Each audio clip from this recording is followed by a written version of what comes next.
estava de férias, mas não vamos esquecer que, isso eu falo para todos os clubes, né? Quero passar a situação que o Santos passou em 2025, jogando uma vez por semana, sem calendário, só jogando brasileiro, eliminado da Copa do Brasil pelo CRB, estava de volta à Série A do brasileiro, então por isso não jogou Libertadores, nem Sul-Americana. Né? O time grande mesmo, ele tem que ter calendário, ele tem que ter competições, tá chegando em tudo, porque quando você tem esse tempo todo de intervalo para fazer muita coisa, é porque seu time é ruim, não está em nada. Não está em nada.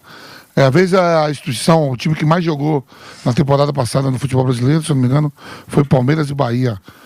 Mas por que jogou? Porque estavam em competições. Estavam chegando. O Palmeiras foi vice-campeão brasileiro, vice da Paulista, vice da Libertadores. Então tem que estar jogando sempre, né? Para arrecadar, para ter dinheiro, né? E tá chegando dentro das competições.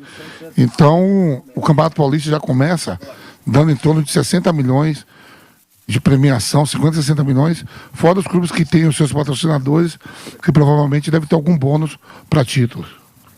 E só um detalhe, fazer um parêntese aqui, o Gustavo Henrique acabou de publicar um story nas redes sociais dele com uma foto do pé, o pé dele roxo, inchado, e escreveu o seguinte: a falta foi minha mesmo.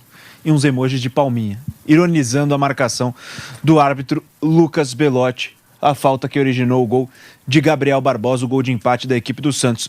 Pensando pelo lado do Corinthians, Gui, qual que deveria ser a prioridade do Timão nesse começo de temporada? Corinthians que defende o título paulista, foi 2 partidas seguidas com a equipe titular, imagino que o Dorival, para esse próximo duelo agora contra o Velo Clube no final de semana, rode um pouco o elenco, dê oportunidade a alguns jogadores que não disputaram tantos minutos na temporada passada e também nesse início de ano de 2026. E o Corinthians agora então com 5 pontos também, como o Santos não vence há 3 jogos. Perdeu para o Bragantino, empatou com o São Paulo e agora empatou com o Santos. Situação delicada, né? Para 3 dos 4 grandes, só o Palmeiras está numa situação mais confortável no Campeonato Paulista, até porque venceu 3 jogos nas 3 primeiras rodadas. E num futebolzinho também, convenhamos, burocrático, né? Só vitórias por 1-0. Mas se eu fosse da comissão técnica do Corinthians, se eu fosse da diretoria do Corinthians, o meu foco sempre seria o Campeonato Brasileiro. O Campeonato Brasileiro, para mim, tem que ser o foco sempre, porque é o que te gera estabilidade a longo prazo. Se por acaso o Corinthians foca em Campeonato Paulista ou então na Copa Libertadores e acaba dando uma zebra de num Campeonato Brasileiro disputado ser rebaixado, ele compromete os próximos anos, não só da gestão atual, como também do clube. Então, para mim, o foco sempre é o Campeonato Brasileiro. Exceto Palmeiras e Flamengo, que esses times nadam de braçadas em qualquer competição, e aí eles podem se dar o luxo de escolher qual título eles vão brigar de forma mais incisiva pelo título.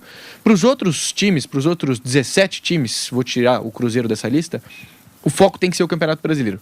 Tem que ser se manter na primeira divisão do Campeonato Brasileiro, em alguns casos subir também para, enfim, Libertadores, jogar uma Copa Sul-Americana. Só trazendo a informação, gol do Ibrachina nesse momento, de pênalti, o Ibrachina diminui jogando no Morumbi, 2-1 para o São Paulo.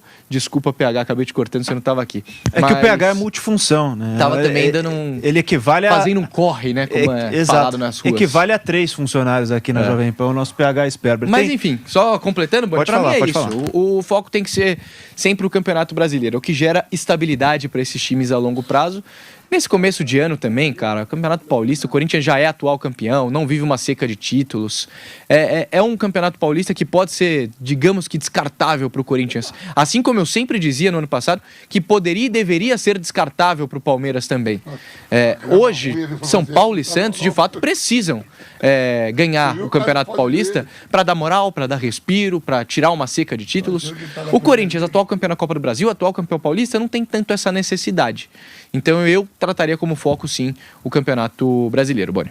Guilherme Nápoles, mais uma vez olhando para esse jogo Santos e Corinthians, um empate em 1-1, e muitos problemas para o técnico Juan Pablo Vojvoda para a sequência da temporada. Deu para ver que o Santos está ainda bastante fragilizado, não vence há 3 partidas, só ganhou na estreia diante do Novo Horizontino. A situação é também parecida com a do Corinthians, mas a gente vê o elenco do Santos, como você citou ao longo da transmissão também, ainda não conseguiu buscar os reforços que precisava para as posições que são mais carentes desse elenco do Santos. trouxe o Gabigol, o Neymar tá voltando aí de lesão, você trouxe também previsão de estrear ali na primeira quinzena de fevereiro, mas é um Santos que dá alguns indicativos de que vai sofrer também ao longo dessa temporada 2026, se não se movimentar no mercado, né, Gui? Boni, é um ano que preocupa o torcedor do Santos. Claro que quando a gente olha para um plantel que tem Neymar, Gabigol, Roleiser, o próprio Barreal, a expectativa ela sobe. O Santos é colocado num degrau acima, justamente porque lá na frente tem jogadores de muita qualidade. Mas se a gente analisar o elenco do Santos, é um elenco limitado, pensando na primeira divisão do Campeonato Brasileiro. No ano passado já tinha demonstrado isso, brigou para não cair até a última rodada. E se você olhar hoje o elenco do Santos, por exemplo, pro gol tem só o Brazão. Depois tem 2 meninos da base, o Diógenes, que já tá no profissional há muitos anos, mas tem um jogo como profissional, e o João Pedro, que é recém-promovido da base. Pra lateral direita tem Sherman, Igor Vinícius, que esse é o mais constante, e o Mike, que às vezes que teve oportunidade no Santos, foi uma negação. Foi muito mal o Mike, desde o jogo contra o Internacional no Beira-Rio do ano passado.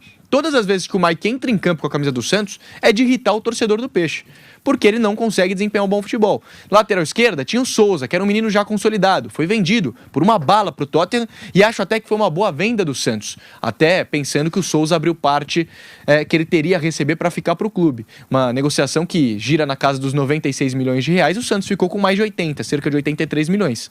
Então é uma venda boa do Santos, mas ficam para a posição o Escobar, que apesar de ter muita vontade, é um jogador muito inconstante, é um jogador que o torcedor não aguenta mais ver com a camisa do Santos, e o Vini Lira, que aparece como oportunidade, tem 18 anos, menino que vem da base, começou bem contra o Guarani, deu uma assistência, hoje já fez uma partida mais razoável, mas claro que a gente tem que entender também o contexto. É um menino de 18 anos e mesmo assim não comprometeu o Santos hoje.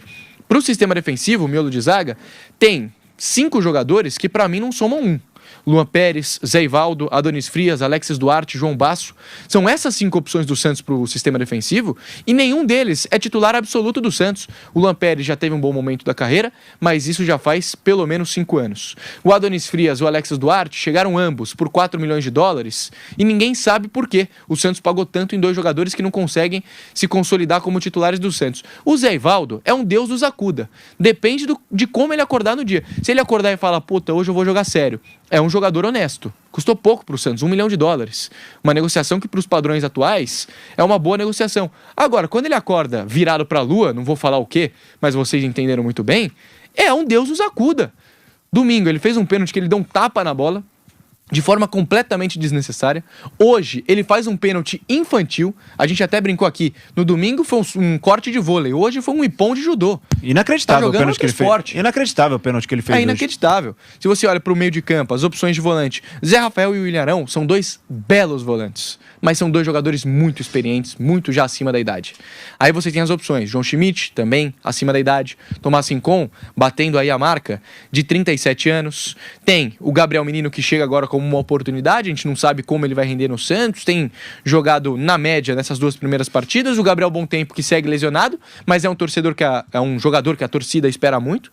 Pro meio de campo, aí sim começam jogadores de mais nome, Neymar, Roleiser, Gabriel Barbosa, tem o Barreal, o Tassiano aparece como uma grata surpresa, que no ano passado foi muito mal, mas depois do jogo contra o Cruzeiro tem rendido no ataque do Santos, e não como um meia, e sim como um centroavante. Ele é um jogador que se posiciona muito bem na área, apesar de ser um atleta de baixa estatura, e mesmo assim ele consegue levar perigo na bola aérea. Hoje, inclusive, teve uma chance na primeira etapa. Então é um elenco do Santos que, apesar dos grandes nomes, dos cobras, como gosta de brincar o Vamp, é um elenco limitado pensando na primeira divisão do Campeonato Brasileiro. Então sim, vai ser mais um ano que o torcedor do Santos precisa tomar cuidado, porque senão vai brigar para não cair de novo.